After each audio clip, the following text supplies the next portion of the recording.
outside? Should I run and hide? How do I take my company worldwide? Do you love the law? Did you watch Hee-Haw? What's the weirdest thing that you ever saw? What's it like in court? Favorite sport? Can you help with my book report? Is my hair too long? Am I right or wrong? And do you mind if I sing along to anything?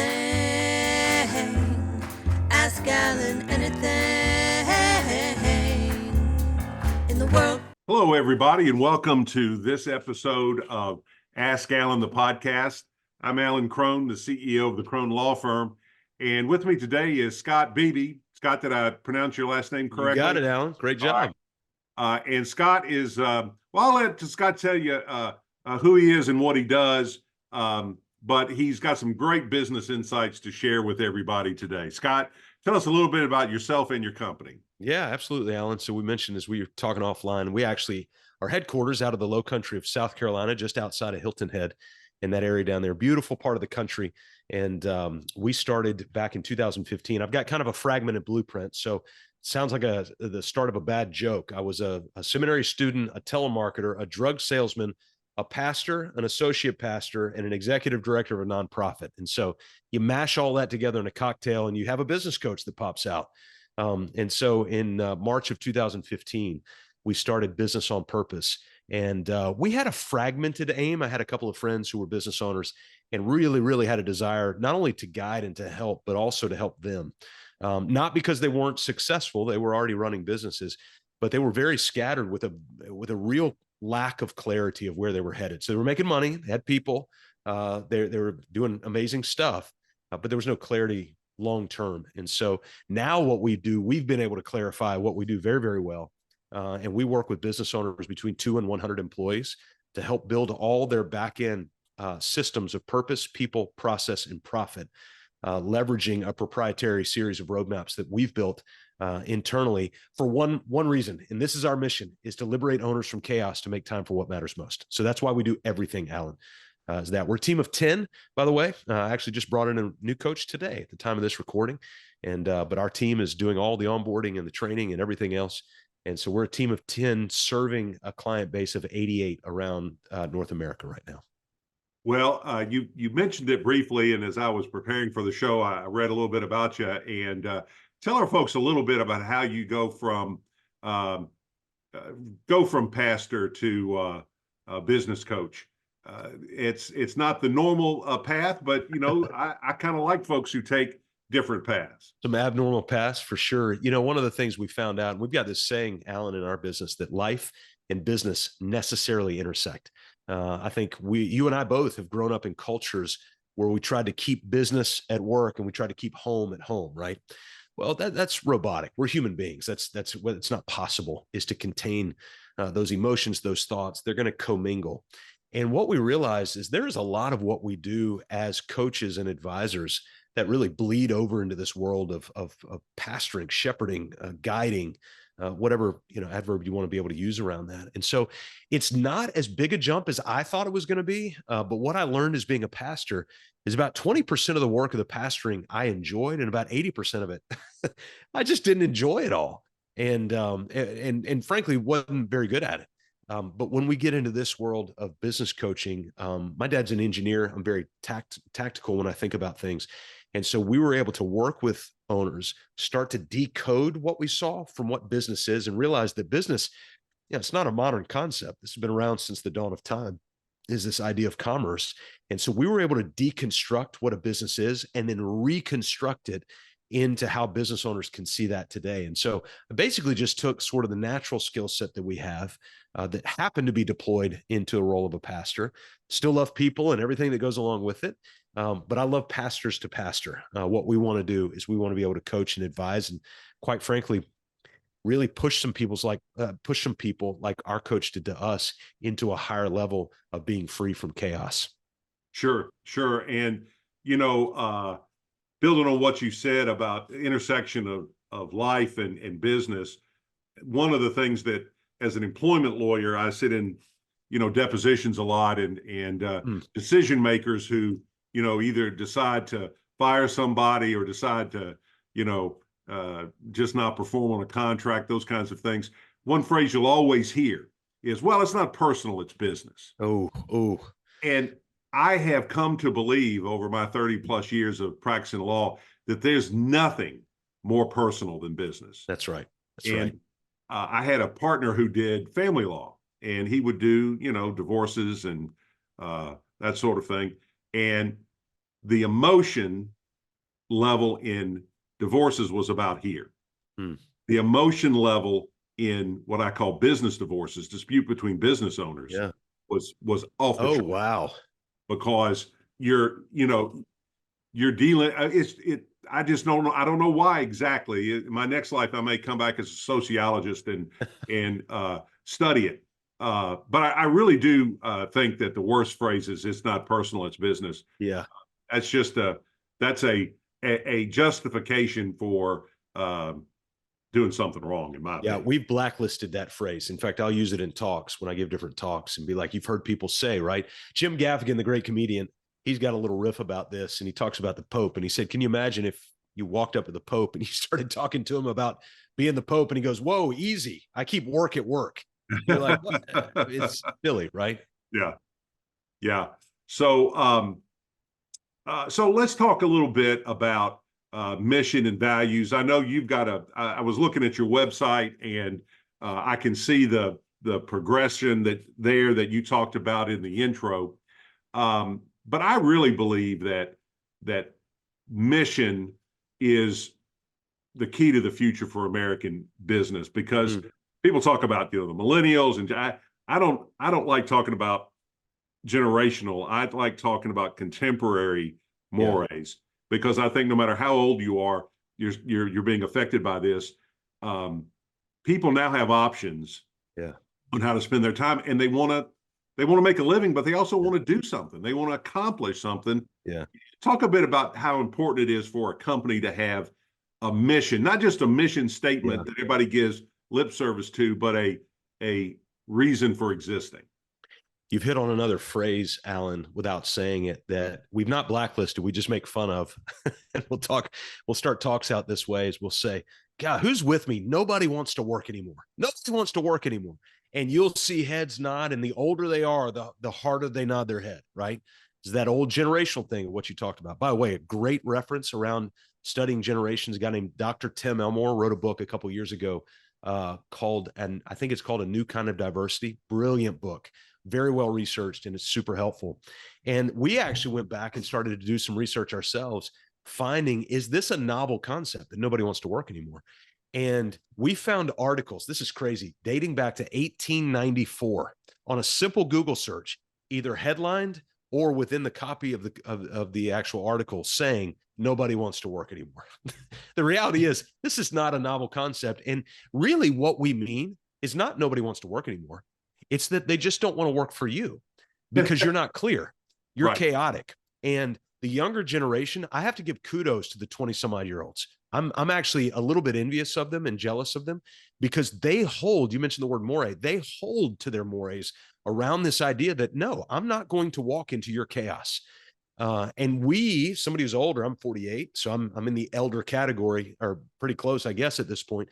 We look around and go, well, back in my day, and they're like, I don't care what you did back in your day. This isn't your day. This is my day. And so what I'm going to do is I'm going to work based on clarity. And that's what we tell people. What people want more than anything else, we talk about these silver bullets and understanding generational diversity and navigating unpredictable workforces and all that. You know what they want more than anything? Here's the silver bullet, is they want clarity. If you're willing to offer clarity. So now let's bring in this idea of mission. I think we have to talk about mission within the context of its two siblings, vision and values. So let me just give you a quick sort of flanked definition of those three, and then we'll dive in deep to the mission side of it. A vision story will always start there. Everything has to start with vision. Depending on your religious and faith background, the entire earth started with vision, right? There was a vision and then created into that vision, et cetera. Now, if you're, hold to some other belief, that's fine, but you get the point. Let's say it wasn't at creation, then it's shortly thereafter, because there's actually reference about 3,000 to 4,000 years ago. There's a Middle Eastern prophet who says, who hears, write the vision down so that those who read it may run. That was written 3,000 to 4,000 years ago, not by Peter Drucker, 40 years ago. Right. So this idea of vision is not novel. It is not new. I would argue that most civilizations have been based on vision. Positive or negative. We could go to some of the worst civilizations in society, and they were built how? Vision. That was a bad one. I didn't like it. It was built on vision. A vision is nothing more than a written, it has to be written or it doesn't exist.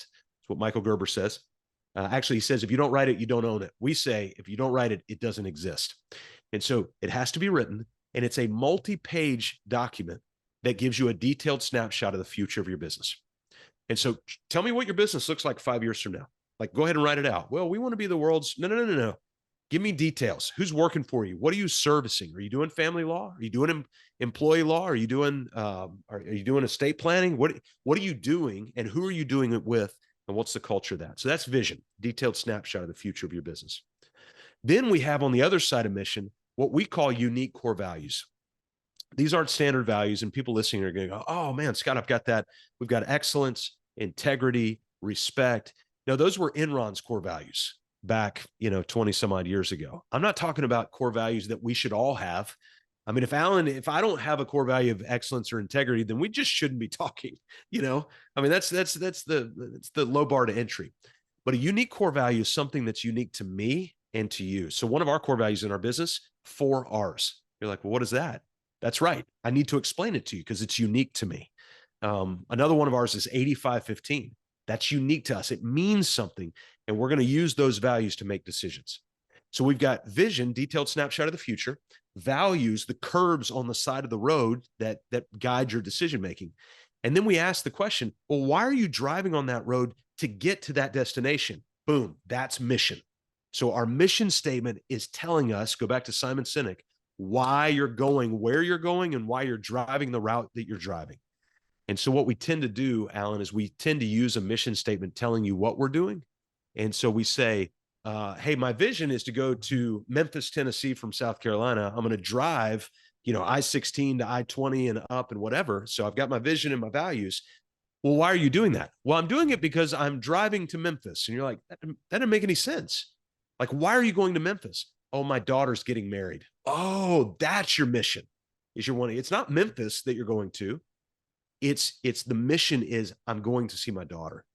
And so what we say about mission statement is 10 words or less, very clear and very unique to you. But it's got to be 10 words or less, and it's got to be clear, because if it's not, you're going to wake up every day and go, what are we doing here? And why are we doing this in the first place? That's right. That's right. And I think talk a little bit about everything you just said relates to hiring. Yeah. So as I mentioned, we've got a new coach coming today. Started yesterday. And today was first day sort of in the office because he works remote. He's with the team all day today, and they're getting all of his stuff done.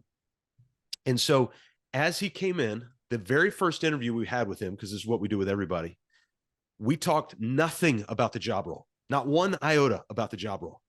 Because if you tell me you've got the best job in the world, and it's in Las Vegas, Nevada. I was just in Vegas last week. It's not one of my favorite cities, but I've always wanted to drive race cars. So if you told me, Scott, I've got the job, you're going to be a test driver for a race team, and I'd be like, oh my gosh, I'm so in. Where? Las Vegas, Nevada. I don't want to live there. And so if you're not into where the environment's going to be, then the job's irrelevant at that point. So the very first sit down in it, this is actually after a phone interview, by the way. And that's another little side point around this idea of hiring. If you don't have it checklisted as to what your hiring process is, then you don't have a hiring process. And so the second thing we do is a sit down interview. And what we're doing in that interview is we're reviewing vision. We literally read down our vision doc. Ours is about 4 pages long. So we read down our vision. We walk through our mission and as to why it is what it is. We walk through our core values and how we make decisions on those. And then we have something called a culture calendar that actually we use to proactively build our culture. We don't sit back and just hope for the best with our culture. We're actually building it because culture is a science term. So we plant it, water it, grow it, et cetera. And so once we have that, now that candidate sees clearly, this is where we're going. This is how we make decisions. This is why we're doing it. And this is how we're going to build the culture of the car that we're driving in at that point. But if none of that's written down, then they don't know. And usually where we start is with the job, the pay, and the benefits. And we wonder why day one, they start looking, they're not going to leave day one, but they're going to start looking for their next job on day one. And they'll leave in about a year. That's right. That's right. And there's a lot to unpack there, but I'll give our listeners a story, just a quick story on this. I primarily represent people. Sometimes those people own businesses and I help them. They're entrepreneurs and I help them. But a lot of my folks are have been subjected to either wage theft or, wrongful termination or what have you. Mm-hmm. And this was years ago. And I had, I was hiring and I hired someone who had an impeccable resume and training and had been at a big firm. She was intelligent. She was a great lawyer. And the first week she comes into my office and she's talking about a potential new client that she had just interviewed. And she said, well, you would probably think that she has this kind of problem, that she has racial discrimination, let's just say. And I say, well, you don't? And she says, no, I don't think really anybody does. And it was in that moment that I realized that this was years ago and I didn't have a mission. I didn't have all those things. I said, let's just call her Tammy. I said, Tammy, your heart's not in this, is it? She says, what do you mean? I said, well, you're still in the defense world. Right. Well, maybe you're right. Now, she knew all about employment law. She could do all of those things, but she wasn't invested in what we were doing. Yeah. And I think a lot of times we as employers, we set out to hire the best accountant, but we don't really look to see, is this accountant really going to enjoy the part of accountancy that I want them to do in the context of my particular job, and that's where terminations come from. And we have to ask, why are we going after the rock star? Why are we going after the home run hitter? Why are we going after the sought after quarterback? And this is when we have a real moment of clairvoyance and honesty with ourselves.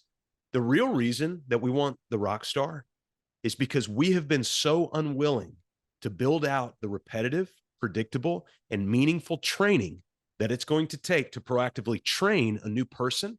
So we just want to go ahead and buy them pre-trained off the thing. And here's the thing, they are pre-trained. They're just not pre-trained in the way that you do it. And so the moment they bring their QuickBooks expertise, their superintendent expertise, their manufacturing expertise, all of that has been built at a different school. And so when they come in, give it 3 months, 2 months, 6 months, and you'll start hearing phrases like this by their hiring supervisors. That is not what we thought we were hiring. Boy, I don't think they've ever done QuickBooks before. Well, they haven't. The way you do it, they've done it the way they do it. And now there's this mix. And so it's a very unpopular thing, both for us to say, for you to say. I bet you deal with this all the time because you're having to deal with the outflow of emotions because people did not make things clear. But we have a much higher success rate on new team members coming in, regardless of their experience. Now, listen, if we're talking about physicians, you can't hire a non-physician to be a doctor. I get it. But outside are lawyers for that matter. But most people are candidates because of their raw skill sets as a person, that we can then take the technical aspect and we can train you on that because we have all that. But don't say you train if it's not written down and it's not proactive in how we insert that into people when they come in.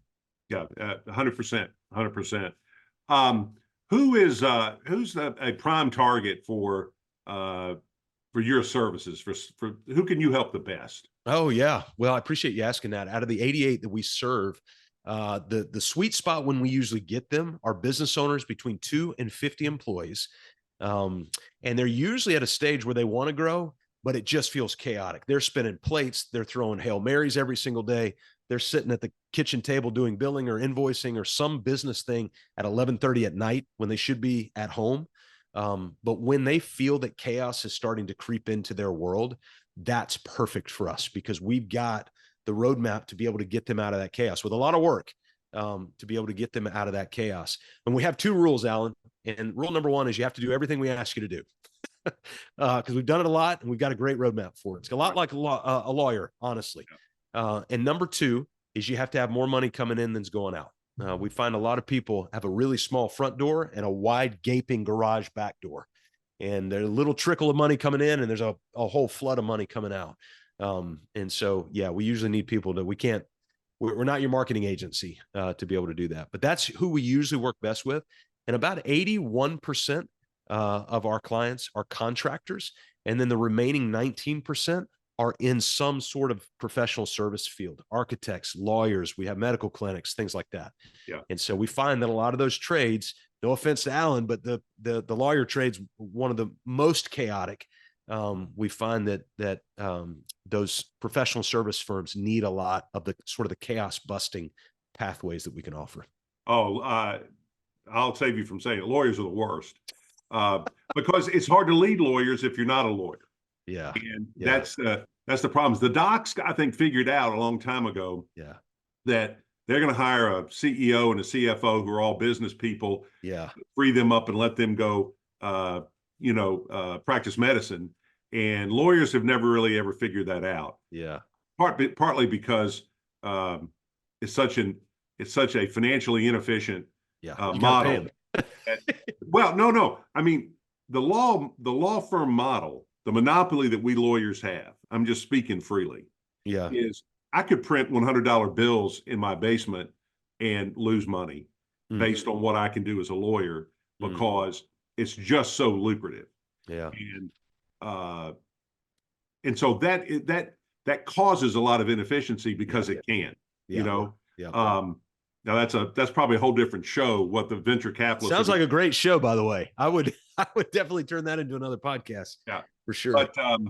But yeah, I mean, most law firms are chaotic. Most law firms are not a business. They're an assemblage of people who are trying to, maximize their own profit within their own little sphere and whatnot. But I'm glad to hear some of my brothers and sisters are hiring you and hopefully making a big improvement. Yeah, we're seeing it. Well, one of the questions we ask is what happens to your business if something happens to you? And usually that question alone will start to kind of stir some curiosity. And that's ultimately what we do. We want to get the business to the point where it's running without the owner and growing without the owner. You mentioned Gerber. That E-Myth Revisited changed my life 20 years ago.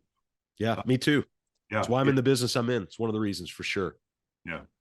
I've really enjoyed talking with you, Scott. It looks like our time is up, but tell everybody how they can get a hold of you, and I'll make sure we flash it up on the screen. But most people listen to this. Yeah, absolutely. Well, again, Alan, I'm really grateful that you share this. As I mentioned to you earlier, it's a lot of work, and so I don't take that for granted. If you go to mybusinessonpurpose.com/healthy, we've got a really cool 5 to 7 minute healthy business assessment. Any business owner of any industry can go in there. We actually recommend your team's taking it as well and sort of comparing your scores. And it's about a 20-question quiz or an assessment, and it will actually give you a numerical value of the back-end health of your business. So not the logos, not the stuff everybody can see, but all the behind-the-scenes stuff, vision, mission, values, org charts, job roles, team meetings, the things that really run the culture of a business. And it'll give you as long as you're honest, it'll give you a very nice metric diagnostic of where you're at in the business, and you can take that and start to move forward with it. All right, very good. Well, Scott, I appreciate it. I appreciate everybody listening and watching. If you enjoyed the podcast, and I mean, Scott was great, so why wouldn't you enjoy it? Please review us, give us 5 stars. Actually, give Scott 5 stars. I don't need it. But give Scott 5 stars and share this with people that you think might benefit from it. Scott is going to go help people do business on purpose, and I'm going to go get some justice. Thank you all very much.